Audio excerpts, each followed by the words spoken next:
성장하고자 하는 예술인들을 위한 넘버원 정보 채널 문화예술 네트워크 위드. 오늘은 어제 한국예술인복지재단에서 드디어 2024년 예술인 파견지역 예술로 사업의 모집 일정에 대해서 먼저 사전 안내를 시작했습니다.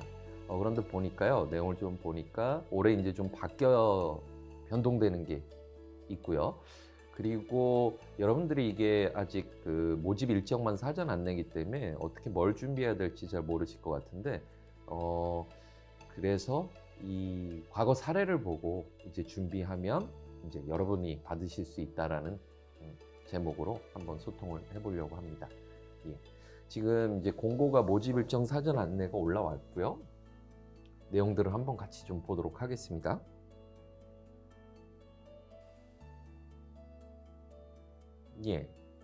이렇게 사업이 달라집니다 해서 보니까요, 투트랙으로 운영이 되겠다고 하네요. 기존에 이제 그 단년형으로 있었던 게 1년짜리였는데 지금 보니까 신규로 단년형으로 2년으로 하나가 더 생겼어요.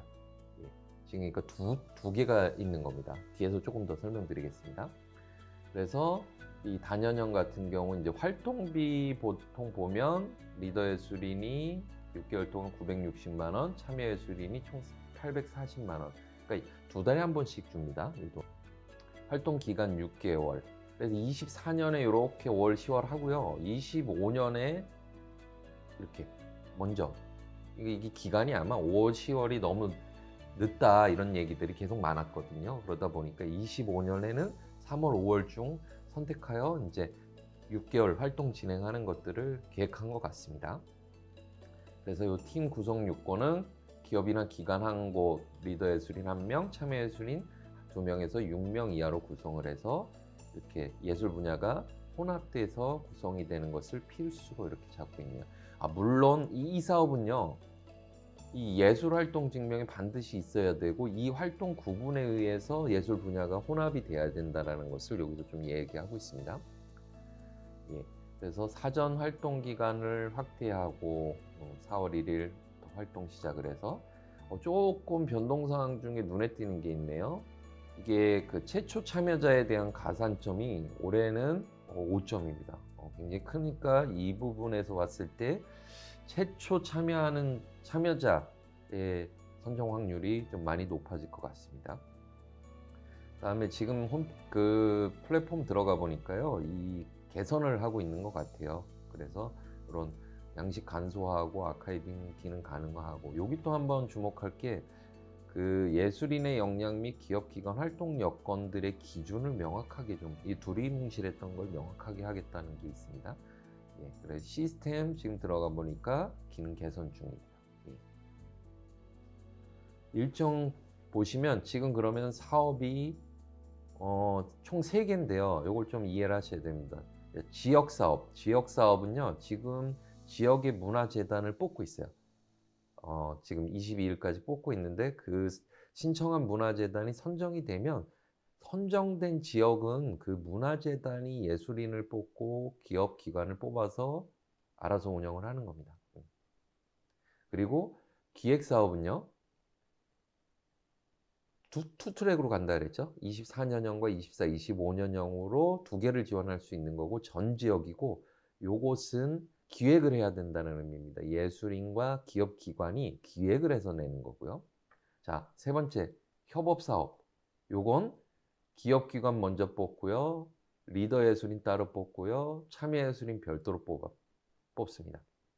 그럼 이들이 어떻게 같이 일을 하냐? 나중에 온라인이든 뭐 오프라인이든이 되겠죠? 이렇게 만남의 시간을 가져서 서로 마음이 맞는 사람끼리 같이 합니다. 요건 저희가 이제 협업사업 한번 위드도 해봤는데요. 그때는 이제 온라인으로 온라인으로 설명회 같은 거를 하고요. 기업의 이제 그 니즈와 활동 목표 이런 것들이 있으면 이제 오십니다. 예술인들이. 그래서 서로 소통을 해서 이렇게 마음 맞는 분들을 선택을 해요. 기업도 예술인을 선택하고 예술인도 기업을 선택하고, 그래서 매칭이 되는 시스템입니다. 이렇게 세 가지로 나눠져 있다. 이게 앞으로의 일정입니다. 그러니까 가장 먼저 지금 지역의 재단들 뽑고 있고요. 기획 사업이 3월 4주, 그러니까 요때 신청 접수가 돼서 최종 발표가 돼서 이제 5월부터 쭉 일정이 진행된다는 겁니다. 예.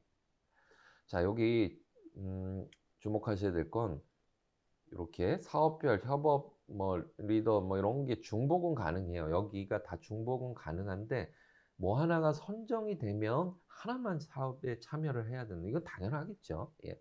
그래서 이 예술인 분들은 신청은 다 할 수 있지만 내가 선정이 되면 하나만 해야 된다는 것을 알고 계시면 될 것 같습니다.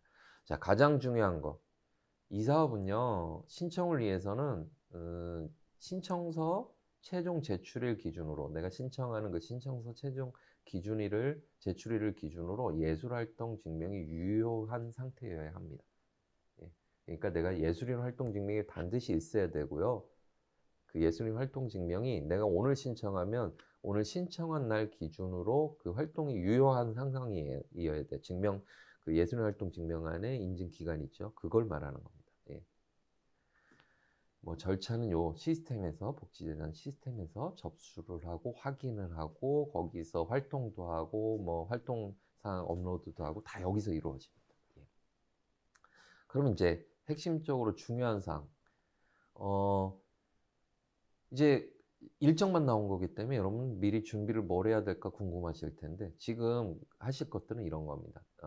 이 파견 사업의 그 과거 디렉토리 북들을 좀 보시면서 이 사업이 어떻게 진행이 되었다는 것들을 지역별로 그 다음에 연간 추진 일정 등은 어떤 식으로 진행이 되는 사업인지 이렇게 쭉 보시면 알 수 있어요. 시작부터 이렇게 기획사업, 협약사업별로 어떤 식으로 진행되고 끝에는 마무리를 어떻게 된다는 것들 좀 보시고요.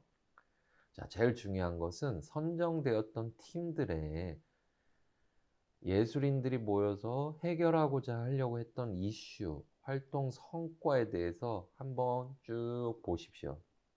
내용들을 보시고 이런 사업들이 선정이 되구나. 뚜렷한 활동 목적과 해결하고자 하는 이슈, 그 안에 들어간 활동에 대한 컨텐츠들을 보시고 그러면 느낌이 오실 거예요. 이런 것들을 하는 것들이 이 사업의 가장 큰 목적이구나. 이런 것들을 우리가 좀 만들어내야 선정될 수 있겠구나 라는 것들을 좀 이해하실 수 있을 겁니다. 그렇게 해서 미리미리 준비를 하시면 이제 공고가 올라왔을 때 다른 거 고민할 필요 없이 바로 정리해서 지원을 하실 수 있겠죠. 예. 위드도 이제 2년 전이죠. 파리공원에 문화공간을 갖고 있을 때 이 사업을 6명의 예술인 분들과 하면서 전시, 공연, 그 아티스트끼리의 콜라보 그런 것들을 진행을 해보았습니다. 아주 유의미한 활동들을 진행을 하면서 또 예술인들과의 소통을 통해서 어떤 마인드를 가지고 어떤 것들을 하고 싶었는지를 좀 많이 알 수 있었던 것 같아요. 그래서 여러분들 꼭 이 사례집을 보시고 한번 기획이든 협업이든 한번 잘 진행을 해보시면 좋을 것 같습니다. 이 사례집은요, 제가 그 블로그에 포스팅하면서 다운로드 받으실 수 있도록 해놓도록 하겠습니다. 예, 오늘은 여러분들과 함께 2024년 예술인 파견 지원 예술로 사업의 일정과 사례집을 통한 이제 미리 준비하는 노하우를 설명을 드렸습니다. 예, 성장하고자 하는 예술인들을 위한 넘버원 정보 채널 문화예술 네트워크 위드 또 다른 정보를 갖고 가장 빠르게 여러분들을 찾아뵙도록 하겠습니다. 감사합니다. 함께해요 우리 같이 문화예술 네트워크